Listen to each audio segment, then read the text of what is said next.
Hey guys, ప్రెగ్నెన్సీలో cravings two మచ్గా ఉంటాయి. ప్రతి ఒక్కరికి ఒక్కొక్కలాగా ఉంటాయి. బట్ నాకు కొత్త కొత్త క్రేవింగ్స్ అయితే వస్తుంటాయి అనమాట. రోజు ఒక్కొక్కలాగా.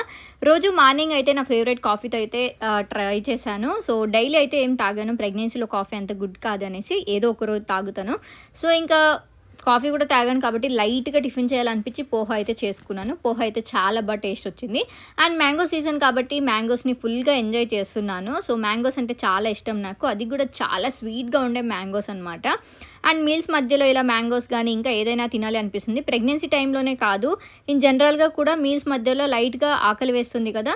సో అప్పుడు ఏదైనా తినాలి అనిపించినప్పుడు ఏదైనా ఉంది అని చెక్ చేశాను. ఎందుకంటే నేను ఏదైనా ఒకటి స్టాక్ పెట్టుకుంటాను. ఎందుకంటే క్రేవింగ్స్ ఎప్పుడు ఎలా వచ్చేది తెలియదు, ఆకలి వేస్తుంది కాబట్టి. ఇక్కడ నా దగ్గర అయితే కెవిన్స్ వాళ్ళది చాక్లెట్ మిల్క్ షేక్ అయితే తాగాను. ఫుల్ సాటిస్ఫైయింగ్గా ఉంటుంది ఇది. ఎందుకంటే ఇది super thick and tasty milk shake. ఇలా ఎగ్జాక్ట్గా అవసరమైన టైంలో ఫిల్లింగ్గా ఉంటుంది, టేస్టీగా ఉంటుంది, లైట్ హంగర్ కామ్ చేయడంలో పర్ఫెక్ట్. ఇది మనకి నియర్ బై స్టోర్స్లో స్విగ్గీ, ఇన్స్టామార్ట్, జిప్టో, బ్లింకిట్లో దొరుకుతుంది. మీరు ఎప్పుడైనా టేస్ట్ చేస్తారా? టేస్ట్ చేసింటే కమెంట్ చేయండి. సో నెక్స్ట్ బ్లాగ్లో మీ ముందుకు వచ్చేస్తా. బాయ్.